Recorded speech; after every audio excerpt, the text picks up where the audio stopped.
आज का जो हम लोगों का टॉपिक होगा सिविल प्रोसीजर कोड का, वो होगा सेक्शन 9। अब आप बोलोगे कि सर डायरेक्ट सेक्शन 9 में ही क्यों आ गए? क्योंकि देखो, हम लोगों ने सेक्शन 2 तक एकदम each and every sub section को कवर किया। उसके बाद 3 देखोगे तो सेविंग्स है, ज्यूरिसडिक्शंस के बारे में है ना, सबऑर्डिनेशन ऑफ कोर्ट है, application of code to revenue court. तो ये सब आपको बहुत आसान है, ज्यादा इसमें दिमाग लगाने का जरूरत है नहीं। लेकिन कुछ इंपॉर्टेंट पॉइंट्स जो होंगे वो मैं आपको कवर करवा दूंगा, आप निश्चिंत रहें, क्योंकि सेक्शन 9 इंपॉर्टेंट है। ये 2, 3, 4, 5, 6, 7, 8 ये सब से कोई क्वेश्चन नहीं बनता है। जैसे 8 में presidency small cause court, provincial small cause court section 7 है ना, ज्यूरिसडिक्शन, पेक्यूनियरी ज्यूरिसडिक्शन के बारे में बताया जा रहा है। पेक्यूनियरी ज्यूरिसडिक्शन क्या होता है वो हम लोग सेक्शन 9 को ही कवर करते हुए आपको हम समझा देंगे, आप टेंशन मत लेना कि कुछ छोड़ेंगे, है ना। रेवेन्यू प्रोसीडिंग पे जो प्रोसीजर फॉलो होता है वो सिविल प्रोसीजर कोड ही फॉलो होता है। तो ये सब कुछ जनरल बातें, इसको इतना दिमाग लगाने का जरूरत है नहीं सब सेक्शन में। बस याद कर लो कि कौन सेक्शन में क्या कहा जा रहा है, क्या है उसका हेडिंग, बस और कुछ नहीं। सेक्शन 9 को एकदम गांठ बांध लो। ये देखने में लगता है छोटा सा सेक्शन है, लेकिन है बहुत इंपॉर्टेंट और इसमें बहुत सारा बात छुपा हुआ है। तो आज सेक्शन 9 को हम लोग कवर अप करेंगे, लेकिन उसके पहले आप लोगों को फिर बोलूंगा कि अगर आप चैनल पे नए हो तो आप इंतजार मत करो, जल्दी से जाओ, नीचे आपको दिखेगा रेड कलर का सब्सक्राइब बटन, आप उस पर क्लिक करके चैनल को सब्सक्राइब कर लो, आपको निश्चित ही बेनिफिट होगा। आप अगर हमें अभी तक अनअकैडमी में फॉलो नहीं की हो तो अनअकैडमी में जाओ, अनअकैडमी में मुझे फॉलो कर लो। अनअकैडमी में डेली सप्ताह के 6 दिन संडे को छोड़ के लाइव क्लास लेता हूं, ताकि आपका प्रिपरेशन और बेहतर हो सके।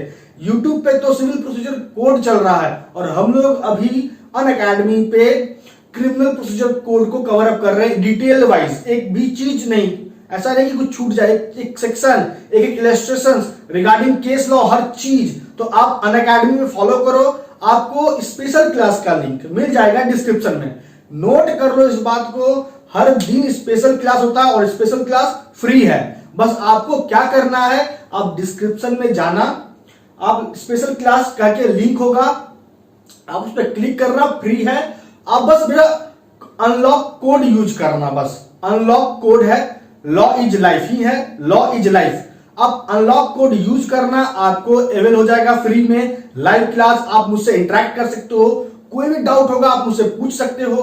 तो आप अनअकैडमी में मुझे फॉलो कर लो और अपने प्रिपरेशन को एक नया आयाम देना शुरू कर दो। अगर आप बिगिनर हो तो आपके लिए तो बहुत बहुत बहुत एकदम सोने पे सुहागा वाली बात हो जाती है, और अगर आप जुडिशियल एग्जाम के प्रिपरेशन में लगे हुए हो तो भी आपके लिए बहुत इंपॉर्टेंट है इस बात को समझना कि हम पढ़ें तो कैसे पढ़ें और क्या मेरा प्रिपरेशन वाकई में उस लेवल का है, इस बात को भी चेकआउट जरूर कर लेना। और अगर आपने अभी तक इंस्टाग्राम पे मुझे नहीं फॉलो किया है तो आपको लिंक दिख जाएगा डिस्क्रिप्शन में, आप फॉलो जरूर कर लो। कोई भी पर्सनल क्वेरी है आप मुझे डायरेक्ट डीएम करो, मैं आपके हर एक क्वेरी का जवाब देता हूं। दूसरी बात कि अगर आप टेलीग्राम, जो बात मैं बता रहा हूं ये इंपॉर्टेंट है इसलिए बता रहा हूं, ऐसा मत सोचना कि बहुत लंबा खींच रहे हैं बेकार का, ऐसा नहीं। अगर आप टेलीग्राम जुडिशियल ग्रुप से नहीं जुड़े हो तो टेलीग्राम जुडिशियल ग्रुप से आप एकदम ऐड हो जाओ। अगर आप एक लॉ एस्पायरेंट हो, आप लॉ से जुड़े हुए हो तो टेलीग्राम जुडिशियल ग्रुप से आपका जुड़ना बहुत जरूरी है। जरूरी क्यों है? क्योंकि मैं वहां पे डेली एमसीक्यू का पीडीएफ अपलोड करता हूं ताकि आपके प्रिपरेशन को और एक नया आयाम मिल सके, इसलिए जरूरी है। और अगर आप हमारे व्हाट्सएप ग्रुप से जुड़ना चाहते हो, that is WhatsApp judicial group से जुड़ना चाहते हो, तो व्हाट्सएप जुडिशियल ग्रुप का भी आपको लिंक मिल जाएगा। बहुत सारा व्हाट्सएप जुडिशियल ग्रुप है, आपको सभी का लिंक मिल जाएगा डिस्क्रिप्शन में। चलिए अब बिना समय को बर्बाद किए हुए अपने टॉपिक पे आते हैं। आइए देखते हैं क्या कह रहा है सेक्शन 9। सेक्शन 9 क्या कह रहा है, देखिए, court to try all suits of civil nature. Court सिर्फ उसी सूट को ट्राई करेगा जो सिविल इन नेचर है। तो पहला सवाल उठेगा आपके माइंड में कि किस सूट को कहेंगे हम कि वो सूट सिविल नेचर है, और दूसरा सवाल कि सिविल का मतलब क्या होता है, क्या सिविल शब्द को सुप्रीम कोर्ट ने कहीं डिफाइन किया है? सूट का क्या मतलब होता है, सूट को कहीं सुप्रीम कोर्ट ने डिफाइन किया है? ये सब बेसिक पॉइंट है, इस तरीके से पढ़ो आप लोग। तो कोर्ट सिर्फ उसी सूट को ट्राई करेगी, उसी सूट पे अपना कार्रवाई करेगी जो सिविल इन नेचर है, मैं सब बताऊंगा। लेकिन उस सूट पे कोर्ट कॉग्निजेंस लेगी ही नहीं, कोर्ट उस सूट पे कॉग्निजेंस नहीं लेगी जो एक्सप्रेसली या इंप्लाइडली बार्ड है। तो अब सवाल उठता है तीसरा कि कौन सा सूट है जो एक्सप्रेसली या impliedly as per the provision of CPC impliedly barred है। यह भी क्वेश्चन उठता है। ये सब बात हम लोग डिटेल में समझेंगे। और सबसे इंपॉर्टेंट कि इसका एक्सप्लेनेशन क्या कह रहा है। तो पहले ये जो सेक्शन 9 है ना, ये है सेक्शन 9 आपको फॉर्मूला, ये फॉर्मूला पकड़ लो। 3 क्वेश्चन आपको हम बताए हैं जो आपके माइंड में हमेशा चलना चाहिए कि कोर्ट सिर्फ उसी सूट को ट्राई करेगी जो सिविल नेचर है होगा। सिविल शब्द का क्या मतलब हो रहा है, दूसरा कि सूट का क्या मतलब होता है, क्या इन दोनों शब्दों को कहीं डिफाइन किया गया, बताया गया है। कोर्ट तीसरा नंबर पॉइंट कि कोर्ट उस सूट का कॉग्निजेंस नहीं लेगी जिस सूट के रिगार्डिंग प्रतिबंध लगा हुआ है एक्सप्रेसली या इंप्लाइडली सिविल प्रोसीजर कोड के प्रोविजन के अकॉर्डिंग। तो सवाल उठता है वो सूट कौन सा होगा। तो अब आइए डिटेल में बात करते हैं। तो ये तो फॉर्मूला आपको समझ में आ ही गया होगा। अब देखिए एक्सप्लेनेशन भी आपको समझा देते हैं। पहले एक्सप्लेनेशन समझा देते हैं, उसके बाद आगे बढ़ेंगे। छोड़िए एक्सप्लेनेशन समझाने से पहले आपको हम कुछ बात समझा ही देते हैं तो आपको और बेटर रहेगा। जैसे आप लोग राइट डाउन करना, नोटबुक अगर निकाल लिए हो तो बहुत अच्छी बात है। सूट का मतलब होता है kind of proceeding which were presented before the court for enforcing civil right. अब देखो सूट क्या एक प्रकार का प्रक्रिया है जो कोर्ट के तरफ लेके जाया जाता है, कोर्ट में प्रस्तुत किया जाता है ताकि सिविल राइट को इन्फोर्स्ड किया जा सके।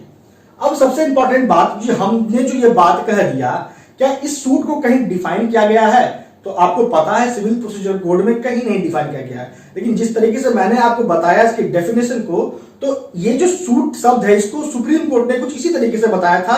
वो केस था Hansraj versus Dehradun electric tramway company limited का। अब सवाल उठता है कि यहां पे बोला इन्फोर्सिंग सिविल राइट, तो सिविल राइट में कौन सा राइट आएगा? सिविल का क्या मतलब होगा? तो सिविल शब्द को भी देखोगे सिविल प्रोसीजर कोड में नहीं बताया गया है। What do you mean by term civil?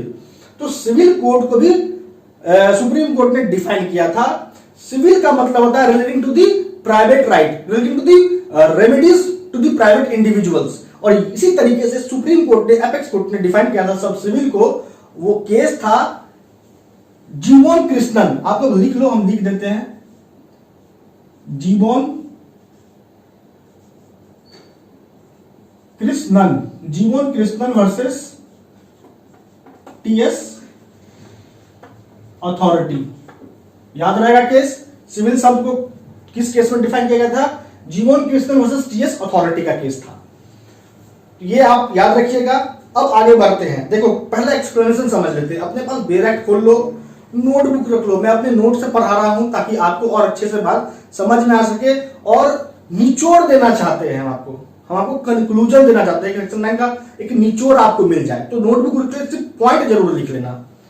तो एक्सप्लेनेशन फॉर्मूला तो लिखना ही पड़ेगा आपको, याद रखिएगा। उसके बाद ही अपना व्यू रख सकते हो। तो फॉर्मूला तो ये लिखना ही है। सेक्शन 9 क्या कह रहा है, छोटा सा याद हो जाएगा, पॉइंट याद रखिएगा।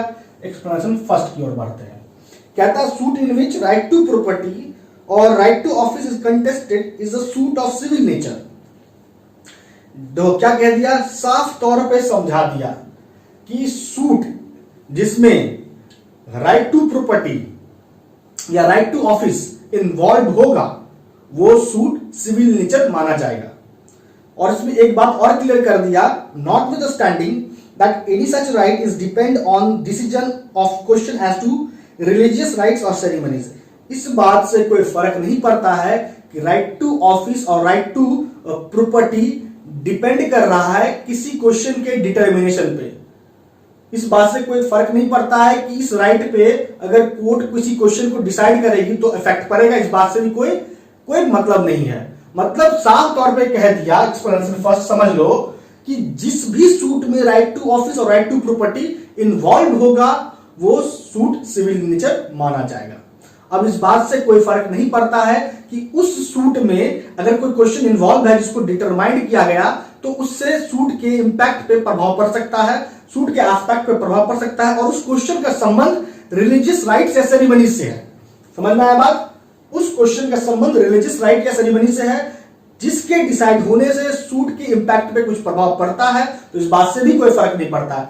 आपको याद क्या रखना है कि अगर कोई सूट का संबंध राइट टू प्रॉपर्टी या राइट टू ऑफिस से है तो वो सिविल इन नेचर है, सूट सिविल इन नेचर है। ये एक्सप्लेनेशन आपको क्लियर कर दिया। उसके बाद दूसरा एक्सप्लेनेशन जो जोड़ा गया था, ये भी याद रखिए, दूसरा एक्सप्लेनेशन जो जोड़ा गया था ये शुरू से सिविल प्रोसीजर कोड में है नहीं, इसको जोड़ा गया है 1976 अमेंडमेंट के थ्रू जोड़ा गया है। और सिविल प्रोसीजर कोड में बहुत इंपॉर्टेंट है ये अमेंडमेंट 1976।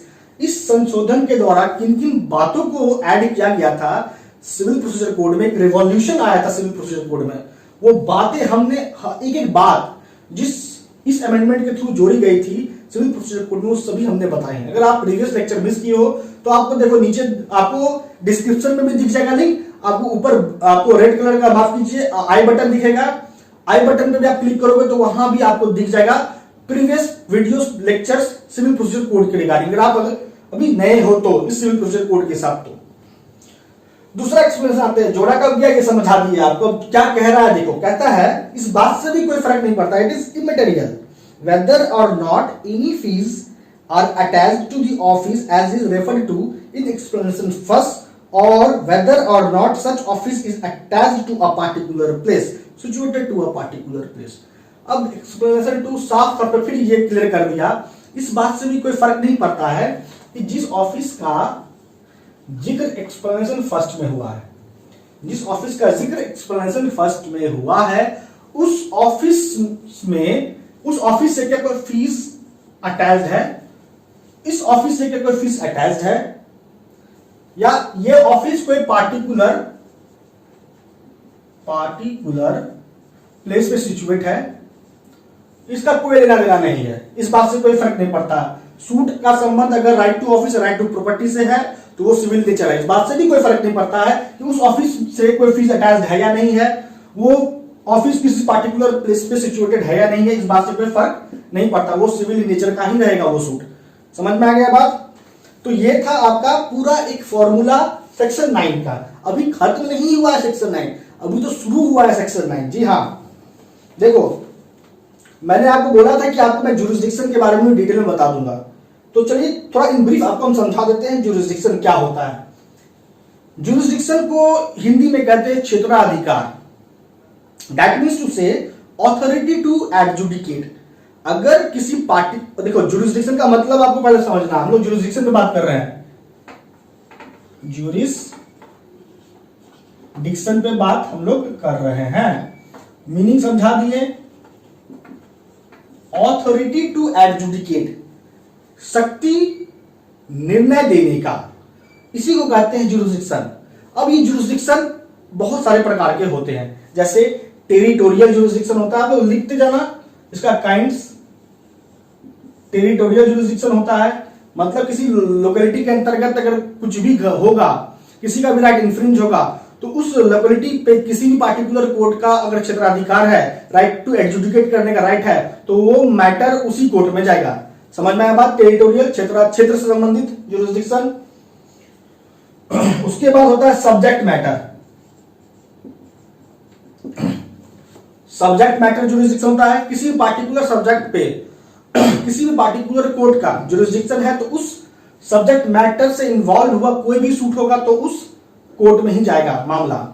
एक होता है ओरिजिनल जुरिस्डिक्शन। ओरिजिनल जुरिस्डिक्शन का मतलब होता है कि कोई भी बात अगर डायरेक्ट किसी कोर्ट में जा रहा है, कोई भी विवाद डायरेक्ट किसी कोर्ट में जा रहा है, कोई भी डिस्प्यूट डायरेक्ट किसी कोर्ट में जा रहा है, दैट मीन्स टू से कि उस डिस्प्यूट पे जिस कोर्ट में डिस्प्यूट जा रहा है उस कोर्ट का ओरिजिनल जुरिस्डिक्शन होगा। और अपीलेट जुरिस्डिक्शन तो आपको पता ही है। अपीलेट जुरिस्डिक्शन क्या होता है कि जब हम अपील में जाते हैं, किसी विवाद में अगर कोई निर्णय में, कोई डिस्प्यूट में किसी कोर्ट ने निर्णय दिया और उस निर्णय से हम जिस कोर्ट में जाएंगे उस कोर्ट का अपीलेट जुरिस्डिक्शन हो जाएगा। उसके बाद आता pecuniary jurisdiction. Pecuniary jurisdiction pecuniary jurisdiction का मतलब क्या होता है कि सर्टेन अमाउंट ऑफ मनी से रिलेटेड जो सूट होगा वो किसी पार्टिकुलर कोर्ट में ही जाएगा, कोई पार्टिकुलर कोर्ट ही उसको देखेगा। तो उस कोर्ट का पिक्यूनियरी ज्यूरिसडिक्शन होगा। देखो अब यहाँ एक बात समझ लो कि पिक्यूनियरी ज्यूरिसडिक्शन के रिगार्डिंग अलग अलग राज्यों का अपना अलग अलग रूल है। पिक्यूनियरी ज्यूरिसडिक्शन के रिगार्डिंग अलग अलग राज्यों का अपना अलग अलग रूल है। जैसे हम बिहार का ही बात करते हैं अगर, तो पहले तो आप जान लो कि हिरार्की का अगर बात करें सिविल कोर्ट का, तो सबसे ऊपर डिस्ट्रिक्ट में होता है डिस्ट्रिक्ट कोर्ट, सब जज होते हैं, मुंसिफ होते हैं ना, कोर्ट ऑफ मुंसिफ होता है। तो मान लो कि मुंसिफ का बिहार के रिगार्डिंग अगर 5 लाख तक का मामला देख सकता है court of Munsif. For example के तौर पे हम आपको बता रहे हैं कि बिहार में अगर 5 लाख तक का कोई सूट है तो वो कोर्ट ऑफ मुंसिफ में ही जाएगा। तो ये हो गया कोर्ट ऑफ मुंसिफ का पिक्यूनियरी ज्यूरिसडिक्शन उस सूट पे। और 5 लाख से अधिक और 10 लाख से कम अगर सब जज का मामला बनेगा तो फिर उस सब जज का पिक्यूनियरी ज्यूरिसडिक्शन हो गया उस सूट पे। फिर 10 लाख से ऊपर डिस्ट्रिक्ट कोर्ट में मामला जाएगा तो डिस्ट्रिक्ट कोर्ट का 10 लाख से अधिक के सूट के वैल्यूएशन में जो होगा वो सूट पे डिस्ट्रिक्ट कोर्ट का पिक्यूनियरी ज्यूरिसडिक्शन होगा। तो ये हो गया आपको मीनिंग ज्यूरिसडिक्शन के रिगार्डिंग, आपको kind, territorial, subject matter, original, appellate, pecuniary jurisdiction, ये सभी हमने आपको बता दिया। याद रखना कि पिक्यूनियरी ज्यूरिसडिक्शन अलग अलग स्टेट का अलग अलग होता है as per the rules made by the state government. अब कुछ इंपॉर्टेंट केस जो आपको हम बता दिए, याद रखिएगा सिविल को किस केस में डिफाइन किया गया था, सूट को किस केस में डिफाइन किया गया था, और एक और इंपॉर्टेंट केस है जो आप लिख लीजिए। केस है अच्युतम नायर वर्सेस पी नारायण नायर का। मैं फिर रिपीट करता हूं, आप लोग लिख लीजिए।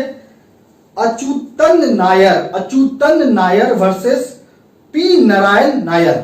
अच्युतन नायर वर्सेस पी नारायण नायर के केस में कहा गया कि भारत में whether a civil court has jurisdiction over a suit or not decided by section 9।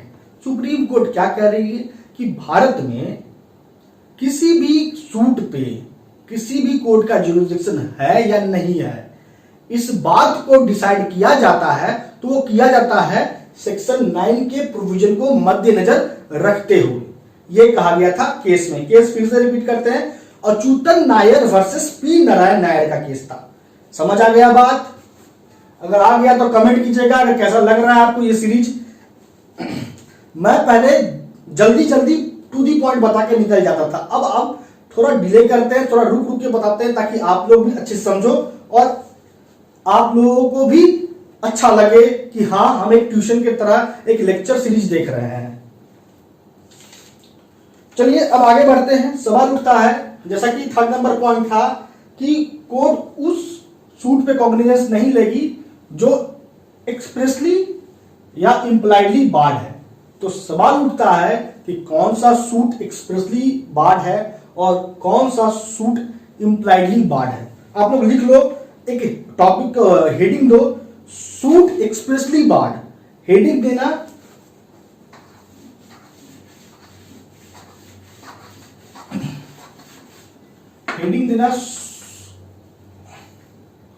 Suit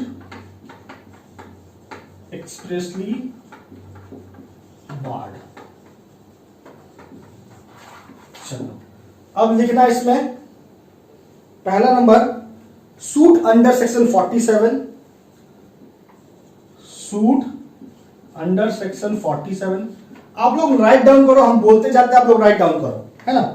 तो पहला है सूट अंडर सेक्शन 47, जो भी सूट अगर इंस्टीट्यूट होगा एज पर सेक्शन 47 तो वो एक्सप्रेसली क्या है, बार्ड है। दूसरा है सूट रिलेटिव टू रेंट। दूसरा क्या है, कौन सा सूट जो एक्सप्रेसली बार्ड है, वह सूट रिलेटिंग टू रेंट। तीसरा suit relating to revenue. Suit under, that mean suit relating to any matter under arbitration and conciliation act 1996, ये सब सूट एक्सप्रेसली बार्ड है। उसके बाद suit under section 293 of the income tax act. तो ये जो suit सब के नाम हमने अभी आपको बताए, suit under section 47, suit regarding to matter under arbitration and conciliation act, suit under section 293 of the income tax act, suit relating to rent, suit relating to revenue, ये सभी सूट एक्सप्रेसली बार्ड है। इन suits पे civil court का कोई jurisdiction नहीं होता है, ना ही सिविल कोर्ट इन सूट्स को ट्राई कर सकता है। समझ आ गया? समझ आ रहा है, अच्छा लग रहा है लेक्चर तो कमेंट जरूर कीजिएगा। क्योंकि आपके कमेंट को देखने के बाद ही समझ आता है कि हमने जो कहा वो आप तक पहुंच रहा है, आप समझ रहे हो। सिविल प्रोसीजर कोड बहुत टफेस्ट होता है समझाना, क्योंकि इसमें आपको सेक्शन तो पढ़ना ही पड़ता है, साथ ही ऑर्डर, रूल्स, कितना ऑर्डर पढ़े, क्या करें, कैसे याद होगा, सब याद होगा अगर आपका बेस मजबूत होगा। तो इसी बेस को मजबूत करने के इरादे से ही हमने सिविल प्रोसीजर कोड को शुरू किया है। अब आते हैं दूसरा नंबर पॉइंट कि कौन सा सूट इंप्लाइडली बार्ड है। कौन सा सूट इंप्लाइडली बार्ड है, ये भी आप लोग लिख लो। Suit against act of state. Next point, suit impliedly barred. तो आप लोग पहला लिखो suit against act of state.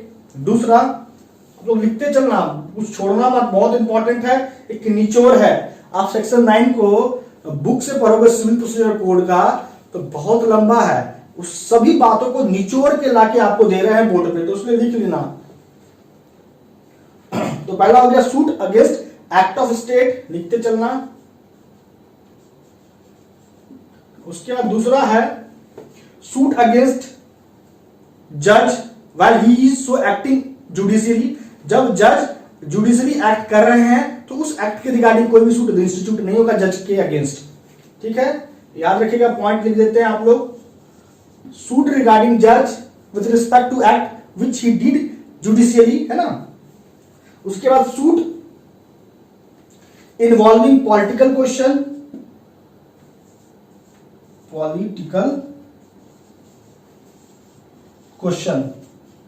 Suit involving political questions, याद रखिएगा। Suit relating to defamation in judicial proceeding,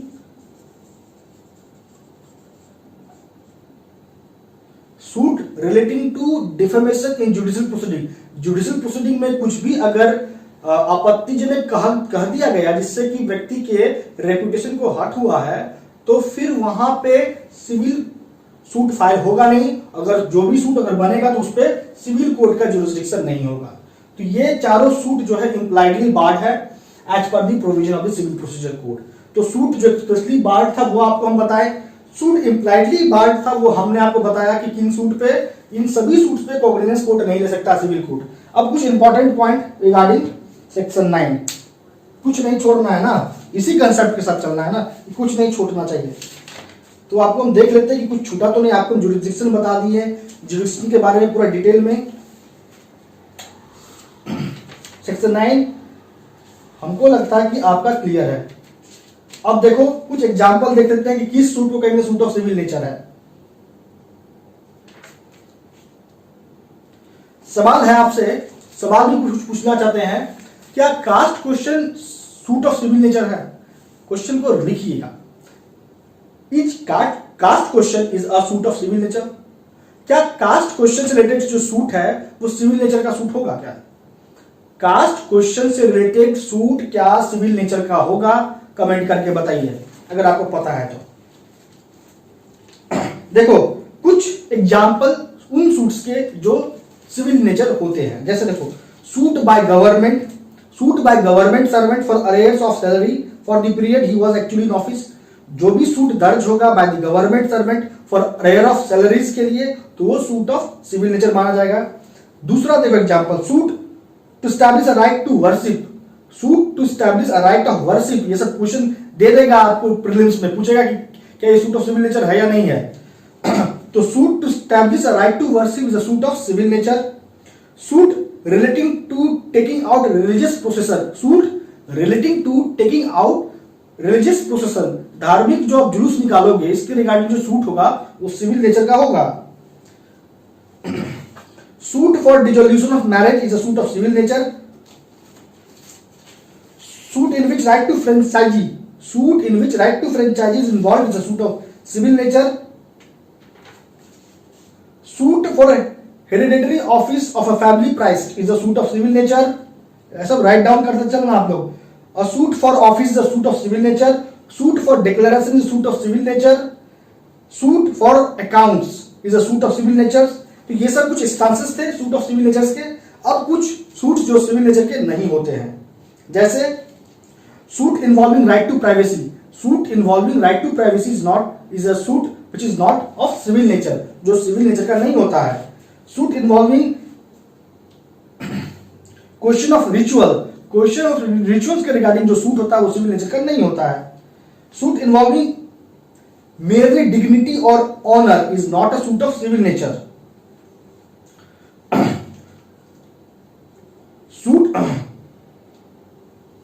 Suit involving rights or obligations created by Industrial Dispute Act. Suit involving rights or obligations created by Industrial Disputes Act is not of civil nature. तो ये सब थे कुछ examples उन suits के जो civil nature से नहीं होते हैं।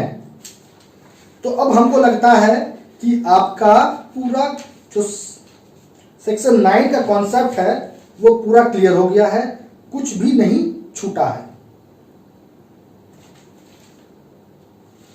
अब आपका इसी के साथ सेक्शन 9 कंप्लीट हो गया, पूरा कुछ भी नहीं छूटा, आपको हर एक चीज डिटेल में बता दिए हम। अब आगे जो बढ़ेंगे सेक्शन 10। सेक्शन 10 को हम लाइव क्लास लेंगे आप लोगों का यूट्यूब पे। सेक्शन 10 के रिगार्डिंग हम लाइव क्लास लेंगे। क्या आप लाइव क्लास अटेंड करना चाहते हो मेरा सेक्शन 10 के रिगार्डिंग? क्या मुझे आप लाइव सुनना चाहते हो? आपको कोई डाउट होगा सेक्शन 10 के रिगार्डिंग, आप मुझसे पूछना, क्योंकि मैं जब पढ़ाऊंगा तो पूरा डिटेल में पढ़ाऊंगा और क्वेश्चन जरूर करूंगा। अगर चाहते हो लाइव क्लास तो कमेंट जरूर करना।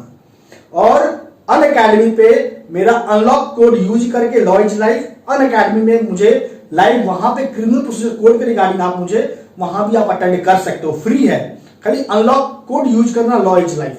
और सबसे इंपॉर्टेंट क्या आपको बता दें कि जुडिशरी के रिगार्डिंग अभी जो अनअकैडमी है ये अभी लॉन्च किया है बहुत अच्छा स्कोप स्कीम, जैसे कि वो पूरे भारत का जितना भी इंपॉर्टेंट टॉप मोस्ट जो एडुकेटर है जुडिशरी फील्ड में, उन सभी को एक जगह करके आपके प्रिपरेशन को चार चांद लगाना चाहता है, आपको कहीं और भटकने नहीं देना चाहता, और भी मिनिमम कॉस्ट पे, बहुत कम कॉस्ट। अभी तो जुडिशरी निकाला था अनअकैडमी, सिर्फ मात्र 99 रुपए में आप सब्सक्रिप्शन ले सकते थे एक मंथ का।